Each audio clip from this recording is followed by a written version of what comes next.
What is up, fingerboarding fam? So we're back again with another video, and this time we're going to continue working on this Tech Deck Performance series. I want to try and get the perfect shape out of this board. I feel like it's super close. It just needs a little bit of modifications. So when I did this last time, I softened up the edges, and in doing that, I removed a layer of clear coat around the edge of the tail and nose of the deck. So when you put it in the light, like here, you can kind of see a very clean, tapered down edge of the nose and tail. So in this video, what I really want to do is go back and totally grind all of that off and then re-soften the edges. So we'll see if this works. So the first thing we got to do is go ahead and break down the deck. So I had a lot of fun with this deck since I reshaped it the first time, and I have very high hopes for this, so hopefully it goes well. The one thing I'm really hoping is that I don't ruin this deck. This is really one of my favorite tech decks that I own. I love the graphic, I love the way it performs, so if I ruined it, I would be really kind of heartbroken. So in this clip here, I'm using a Dremel tool with a metal bit on the end, and that really isn't the ideal tool you want to use for this. You really probably want to use a sanding wheel.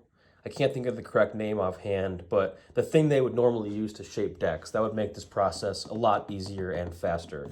But this is what I got at my disposal, so this is what we're going to use. And it's a pretty slow process. You want to be careful when you do it. So basically what I'm doing here is just going through the edges and trying to sand them down as much as I can. By going from side to side to side and back and forth. You just kind of want to make sure that you're doing it evenly. And eventually I broke out another board to kind of start testing the shapes, or start comparing the shapes rather, and seeing if I was getting kind of close to a Berlin wood shape, because I think that's kind of my favorite shape of board right now. And if you don't have an extra board laying around, you don't really need one.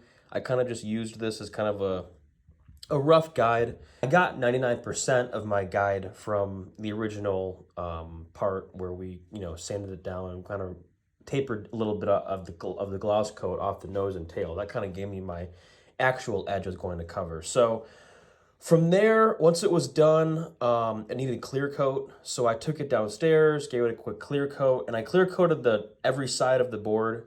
So the bottom layer now has 2 layers of clear coat, which is actually probably way too much, but it looks okay, so I'm gonna roll with it anyway.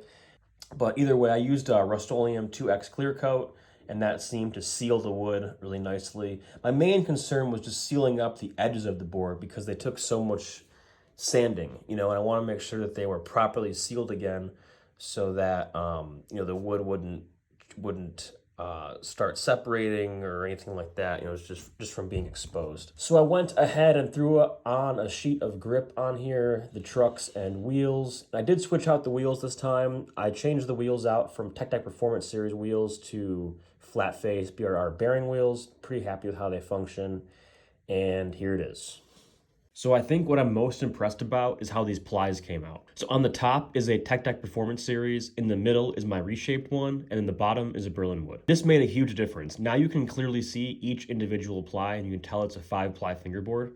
So yeah, I am super stoked with how this came out. It really couldn't have went any better. I think I'm gonna reshape another one and see if I can get it feeling even better than this one. Thanks so much for watching. Be sure to check out my website, anxietyoffline.com. We got tons of concrete available and some deals going on right now. I'll see you in the next video.